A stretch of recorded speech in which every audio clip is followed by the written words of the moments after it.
Nutrition and Obesity in America by Lorena Rodriguez.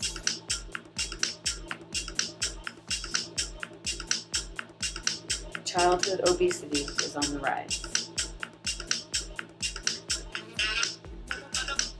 Being in the career field as a physical education teacher, it is important to teach students how to lead a healthy lifestyle.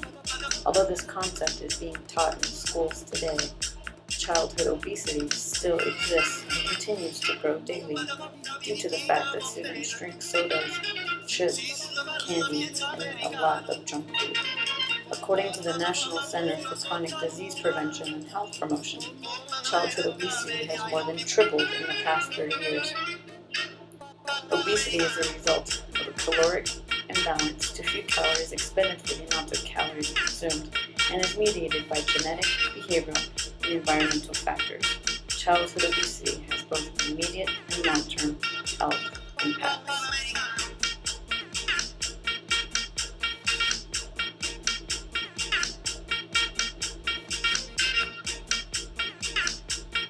The American way of life. How does your lifestyle influence your eating habits?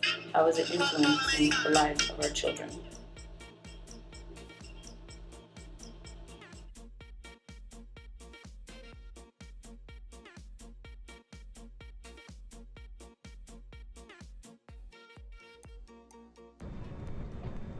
Hectic lifestyles and the wonders of computer technology are here to stay. Fitting a decent meal into our schedule may seem impossible. So can making room for fresh air and exercise. Such trends can spell big trouble, especially for the very young. An era of fast food and video games has spawned a new generation of overweight kids, whose play and eating habits are altogether different than the youngsters of bygone days. It used to be that kids maybe had one soda every week or every 2 weeks, and now they're having up to 2 sodas a day.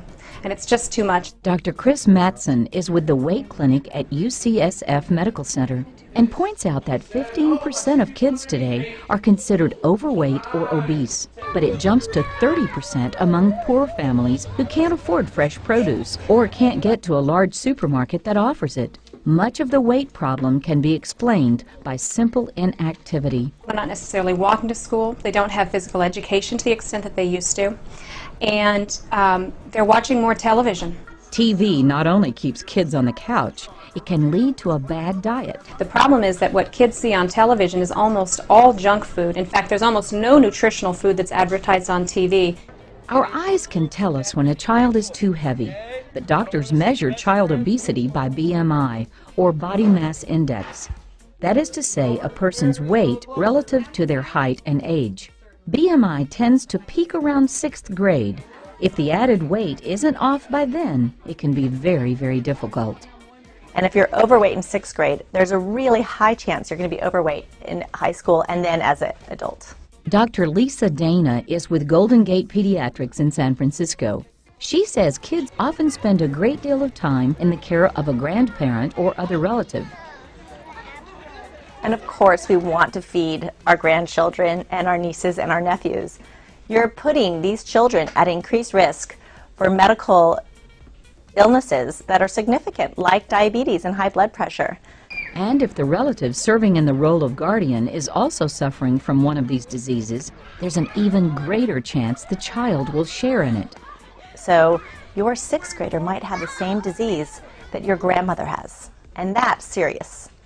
And if you can keep your child healthy and with a lower BMI and make good choices, you can really decrease that risk. In our next report, find out how one school is taking the lead in the fight against child obesity, how putting the lid on empty calories is paying dividends in the classroom. I will use the food guide pyramid to teach my students how to eat healthy on a daily basis. They will learn to eat their grains and protein.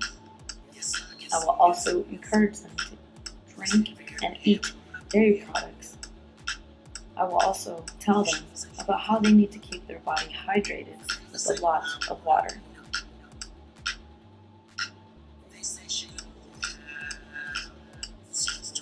Eating their fruits and vegetables is also important and should be part of their daily meal plan.